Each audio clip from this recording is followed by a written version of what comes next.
अस्तु भगवान। दानम नमो सिद्धाणम नमो आयर्याणम नमो वज्रायाणम नमो लोए सभ्य साहूणम। बोलो कुंडलपुर के बड़े बाबा की, चौबीस शंकर भगवंतों की, गुरु नाम गुरु आचार्य ज्ञान सागर जी महाराज की, मूक माटी रचयिता आचार्य परमेष्टि गुरुदेव की, पूज्य निरापक मुनि श्री समय सागर जी, योग सागर जी, नियम सागर जी, सुधा सागर जी, समता सागर जी, अभय सागर जी महाराज की, मुनि श्री चंद्र प्रभु सागर जी व निरामय सागर जी महाराज की, पूज्य गुरुदेव निरापक समन प्रसाद सागर जी मुनिराज की। नमोस्तु नमोस्तु भगवान।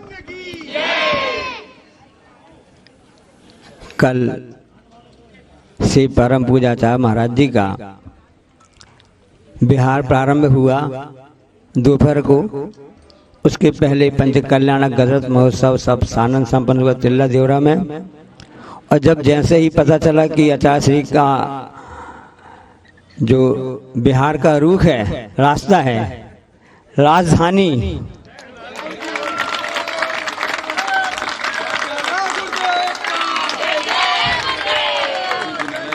हाँ, अब काफ़ी जब आचार्य हमारे हम सब आचार्य का प्रवास छत्तीसगढ़ के डोंगरगढ़ में था और पूरे 9 महीने से लगातार पूरे रायपुर ही नहीं, भाटापारा, मतलब पूरा छत्तीसगढ़ क्षेत्र के जितने भी लोग थे, सभी मंदिर के पदाधिकारी, श्रावक समाज लोग थे, सभी लोग निवेदन करने आ रहे थे कि आचार्य श्री हमारे यहाँ पधारिए, हमारे यहाँ भी धन्य कीजिए धरा को। तो आपको बता दें, जहाँ का जैसा पुण्य होता है अपने आप वैसे ही, आप बस का नहीं, जहाँ के 1 इंद्री, 2 इंद्री, 3 इंद्री, 4 इंद्री, 5 इंद्री, सभी जलोकायक, पृथ्वी कायक, अग्नि कायक, जितने जीवों का सबका जैसे सामूहिक पुण्य को उदय होता है, तब कहीं जाकर के ऐसे गुरु महाराज के चरण उस ओर बढ़ने लगते हैं। और जब ये स्थान तिल्दा नेवरा विकास खंड में, जिला रायपुर में, शांति नगर को दवा, ये गांव का नाम है, को दवा है। कौन सी दवा है? आचार्य को अच्छी बात लिखी है, मिट्टी पानी और हवा 100 रोगों की एक दवा। मिट्टी पानी और हवा 100 रोगों की एक दवा। अब जब कोरोना काल आया था तब कितनी दिक्कत जा रही थी। हवा मतलब ऑक्सीजन, क्योंकि ऑक्सीजन हवा में रहती है ना, तब हवा की कितनी दिक्कत जाती है। जो पर्यावरण प्रदूषण हो रहा है वह हवा के कारण से हो रहा है, बाहरी रासायनिक पदार्थों के कारण से पूरा प्रदूषण, पूरा वायुमंडल ही प्रदूषित होता जा रहा है और सिर्फ जल भी प्रदूषित हो रहा है। इसलिए आप लोग वैसे जल की व्यवस्था करते हैं। मिट्टी को आप भूल ही गए हैं, क्योंकि मिट्टी में ऐसे 16 गुण होते हैं, आयरन वगैरह। पहले लोग भोजन पकाते थे मिट्टी के बर्तनों में, मिट्टी के अपने तत्व भी उसमें आ जाते थे, अलग से आयरन की गोली लेनी जरूरत नहीं पड़ती थी। अब तो अलग से आयरन की गोली लेनी पड़ती है। एक बच्चे ने कहा कि अब समझ में आ गया कि मेरे शरीर में आयरन की कमी है। तो कैसे पता चला भाई, तुमको बताओ। उसने कहा अपने हाथ में चुंबक लिया था, मैं अपने शरीर में लगा रहा था, चुंबक चिपक ही नहीं रहा था। हमको लगा कि शरीर में आयरन की कमी है, क्योंकि हमने मिट्टी को छोड़ दिया है, पानी को छोड़ दिया है, हवा को प्रदूषित कर दिया, इसलिए ऐसा हो रहा है। रास्ते में जब हम आ रहे थे, हमने जगह जगह देखा तालाब बने हुए थे। बाएं तरफ देखो तो तालाब बना था, दाएं तरफ देखो तो तालाब बना हुआ था, और बीच में देखी तो बीच में चौड़ी नहर बनी हुई थी। क्यों? पानी का संरक्षण है, पानी सुरक्षा है। गांव वाले समझते जानते हैं कि पानी को कैसे बचाया जाता है, और शहर वाले जानते हैं कि पानी को कैसे बहाया जाता है। कितना अंतर है, एक पानी को बचा रहा है और एक पानी को बहा रहा है। किसान भी समझदार है, होता है, गांव वाले समझदार हैं, वो पानी को भी बहाना जानते हैं, लेकिन वैसे नहीं बहाते वे लोग उस पानी को खेतों में बहाते हैं जहाँ पर फसल उगती है। अब धान की खेती होती है, वो पानी बह करके काम करता है, और शहर वाले आप लोग पानी बहाते कहाँ जाता है? गटर में जाता है। तो पानी बह करके जो खेतों में गया, अन्न की खेती होती है, उपार्जन होता है। और ध्यान रख लेना, उस अन्न से सिर्फ इंसान बस का पेट नहीं भरता है।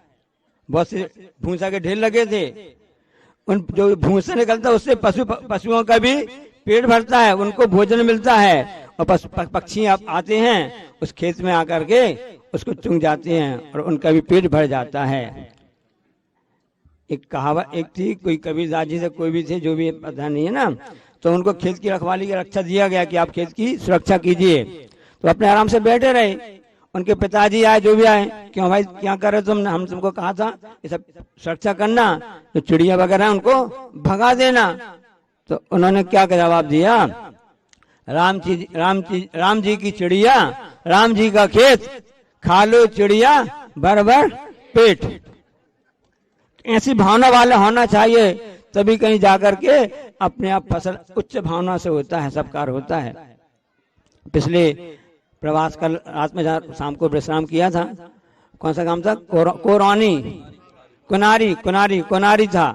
वहां एक पुस्तक मिली थी माध्यमिक विद्यालय में, उसमें बहुत अच्छा एक प्रसंग हमको पढ़ने में मिला। आपको बताता हूँ कि एक जयपुर में एक व्यक्ति था, सेठ जी थे वो, और सेठ जी ने की भावना हुई, उपकार करते थे, कोई उनसे असंतुष्ट नहीं रहता था, सभी का वह सहायता करते थे। सेठ जी के मन में आया कि क्यों न एक अच्छे मंदिर बनाया जावे, और उन्होंने अच्छे से एक मंदिर का निर्माण कराया, प्राण प्रतिष्ठा कराई, सब कुछ करवाई। देख लो, जहाँ पर निष्ठा होती है वहीं पर प्रतिष्ठा होती है। भावना से निष्ठा बनती है और निष्ठा से प्रतिष्ठा होती है।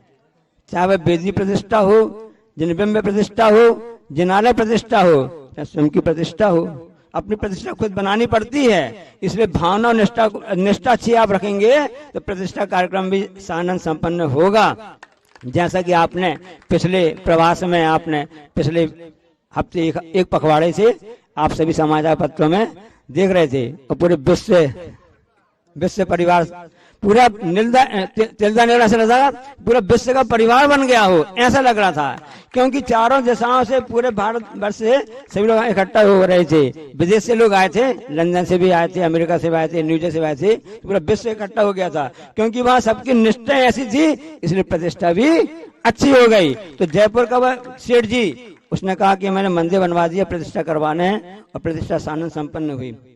अब सेठ जी ने सोचा, अब मेरे जाने के बाद क्या होगा, इस मंदिर का कैसा होगा, किसी व्यवस्था के लिए कुछ चाहिए तो व्यक्ति, मैनेजर, प्रबंधक, कोई जिसको आप बोलते हैं माली, पुजारी, जो कुछ भी है, कोई जिम्मेदार व्यक्ति चाहिए। अब किसको किया जावे, सब लोग आवेदन करने लगे। बहुत सी रकम होती सेठ जी के पास में, बोली भी अच्छी गई, रकम भी इकट्ठी हो गई, सब कुछ हो गया है। अब यदि मान लो उसको हमको लाभ मिल जाएगा तो उसका मैनेजर बन जाएंगे, और धीरे धीरे उसके मालिक भी। ऐसी भावना सभी लोग आने लगे। उन्होंने कहा हम ऐसा कार्य करेंगे, हम ऐसा कार्य करेंगे। और सेठ जी ने कहा मैं देखता हूँ, अभी 6 महीने तक मैं देखता हूँ, मुझको कोई अच्छा व्यक्ति, भला मानस चाहिए। कैसा व्यक्ति चाहिए, भला मानस चाहिए, जो हम हिसाब से व्यवस्था देख सके। सब अपने निवेदन करने आ रहे थे। अब लोगों ने सोचा कि सेठ जी क्या हो गया, इनको बड़े अकड़ आ गई है, मंदिर तो बनवा दिया, अभी कोई ढंग से किसी जिम्मेदारी सौंपना नहीं चाह रहे हैं। आखिर बात क्या है, कैसे क्या है। सेठ जी कहा भाई देखो, रोको, मैं कोई भले मानस को देख रहा हूँ, उसकी रास्ता देख रहा हूँ जो इसको संभाल सके, क्योंकि कसौटी पर भी तो खरा उतरना चाहिए व्यक्ति, जांच पड़ताल होना चाहिए। सेठ जी हैं, उन्होंने अपने ऐसे बाली नहीं पकाए थे। अनुभव अपने आप में बहुत बड़ी वस्तु होती है, ये निष्ठा से ही आती है, कार्य करने से ही आती है, कर्तव्य निभाने से ही आती है। और जब वो 5 महीने हो गया, उन्हें कुछ समझ में आया कि कौन इसके लिए होगा। सब लोग अपने आके निवेदन करते थे, सबके एप्लीकेशन रिजेक्ट, कैंसिल, मतलब क्या बोलते हिंदी में, उसको अलग कर दी जाती थी, निष्कासन, निरस्त कर दी जाती थी। अब वो अपनी रास्ता देख रहे थे सेठ जी, उनकी दृष्टि थी कैसे हम इसको ढूंढें, कैसे पता लगाएं। एक व्यक्ति आया, गरीब सा था, फटे हुए कपड़े भी थे, सब कुछ थे। उसने वहां जाकर के भगवान को प्रणाम नमस्ते किया, सब किया, और उसके बाद में वह लौटने लगा। तो सेठ जी आ गए, क्यों भाई आपका नाम क्या है, मैं तो भगवान के दर्शन करने आया था। अच्छा ठीक है, हम चाहते हैं इस मंदिर की जिम्मेदारी आप संभाल लो। अरे मैं संभाल लूं, मैं तो दर्शन करने बस आया था और मैंने कुछ भी नहीं किया, मैं क्या कर सकता हूँ, मैं पढ़ा लिखा भी नहीं हूँ, मैं पढ़ा लिखा भी नहीं हूँ, और मैं कैसे संभालूंगा, इतना मैनेजर का पद है, प्रबंधक का पद है, और सब कैसे संभालूंगा। तो उन्होंने, हमने तो आपको भले मानस समझा है और आप ही हमके लिए उपयुक्त लगते हैं। नहीं, मैंने कुछ भी नहीं किया, मैं कुछ पढ़ के जानता भी नहीं हूँ, मैं मुझको अनुभव भी नहीं है, कोई एक्सपीरियंस भी नहीं है, कहीं मैंने कहीं मैनेजर किया हो, कहीं किसी दाल मिल में किया हो या राइस मिल में किया हो, किसी मंदिर में किया हो, किसी किया हो, कुछ अनुभव हो है नहीं। नहीं, मैं आपको ही करना चाहता हूँ। नहीं, मुझ में से आपने क्या वस्तु देख ली जो आपने हमको देना चाहते हो? नहीं, मुझे आप भले मानस लगे। परीक्षण कैसे आपका हुआ बताओ? तो लोगों ने पूछा कि हम लोग तो पढ़े लिखे हैं, MBA है, मैनेजमेंट जानते हैं मैनेजमेंट क्या कहलाता है? MBA मैनेजमेंट पूरी प्रबंधन देखा जाता है ना। एक व्यक्ति की शादी हुई और वह अपनी नई पत्नी को लेकर के सब्जी खरीदने के लिए गया, गाड़ी से खरीदने के लिए गया, और वहां पर जाकर उसने देखा सब्जी वगैरह खरीद ली। तो सब्जी वाली थी, पढ़ी लिखी नहीं थी वो। सब्जी वाली ने क्या कहा, अरे बाबूजी बाबूजी आपकी लगता नई शादी हुई है? हाँ, मेरी नई शादी हुई है। हाँ, आपकी पत्नी पढ़ी लिखी है?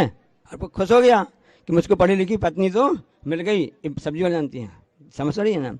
वो कहती बाबूजी ऐसा लगता है आपकी पत्नी ने MBA किया है। MBA किया मैनेजमेंट? हाँ। अब वो सोचता व्यक्ति सोचता है कि ये सब्जी वाली है, पढ़ी लिखी नहीं है, तब भी जानती कि MBA क्या कहलाता है, मैनेजमेंट क्या कहलाता, समझ रही है। बड़ी अच्छी बात है, आपने अच्छी बात पकड़ ली कि मेरी पत्नी पढ़ी लिखी समझदार है, MBA किया हुआ है। ये तो बता दो कि तुम तो पढ़ी लिखी नहीं हो, लेकिन तुमने पता कैसे लगाया कि भाई पढ़ी लिखी MBA समझदार है? वो कहने लगी बाबूजी हम समझ में आ गया, जब अपने थैले में पहले टमाटर रख रही थी, उसके ऊपर कद्दू रख रही थी। मैंने समझा गया। तो वो व्यक्ति कहता है कि मैं तो कुछ जानता नहीं कैसी व्यवस्था तो बात करने लायक है। नमकीन मीठा चलता ही रहता है आपके लिए, लेकिन पते की बात भी तो आपको चाहिए कि हम कौन सी आपको दवा खिलाना चाहते हैं, क्योंकि कोई दवा में आप लोग बैठे हुए हो, है कि नहीं? तो उन्होंने कहा कि बहुत से लोग आए गए, मंदिर के सामने हमने पत्थर गाड़ दिया था, ईंट का टुकड़ा गाड़ दिया था, उसकी नोक भी निकली हुई थी। हजारों लोग आ गए दर्शन करने, आगे चले गए, किसी को ठोकर लगी, किसी का कपड़ा फटा, किसी को कुछ हुआ, कुछ लुढ़क गया, लेकिन किसी ने भी उस ईंट को उठा करके जो गड़ा हुआ था उसको अलग नहीं किया। तुम एक भल मानस से तुमने उस ईंट के उस टुकड़े को अलग हटा भी दिया, और जो स्थान बन गया था खाली स्थान, तुमने उसको मिट्टी से भर भी दिया। जो अपना कर्तव्य समझता है वही सबसे भला मानस होता है, वही सबसे बड़ा मैनेजर प्रबंधक और वही मालिक होता है। इसलिए जैसे वहां पर पिछले सबने समझा था, तिलदा देवरा में अपना कर्तव्य समझा था और 12 समाज की पूरी मिट्टी बंद करके ऐसा कार्य किया था जो आपके सामने है। हम चाहते हैं कि आगे भी आपका जो रास्ता बढ़ेगा गुरु जी का, ऐसी भावना लेकर आप भी आकर के अपनी मुट्ठी बंधी रखें और अपने कर्तव्य को समझें, ताकि आपके लिए भी यह प्रकार और आगे मार्ग प्रशस्त होता जाएगा। जा वाणी के ज्ञानते हैं सूझें लोकालोक, सो वाणी मस्त सदा। हे जनवाणी भारती तो जपा दिन जो तेरो शरणा गए।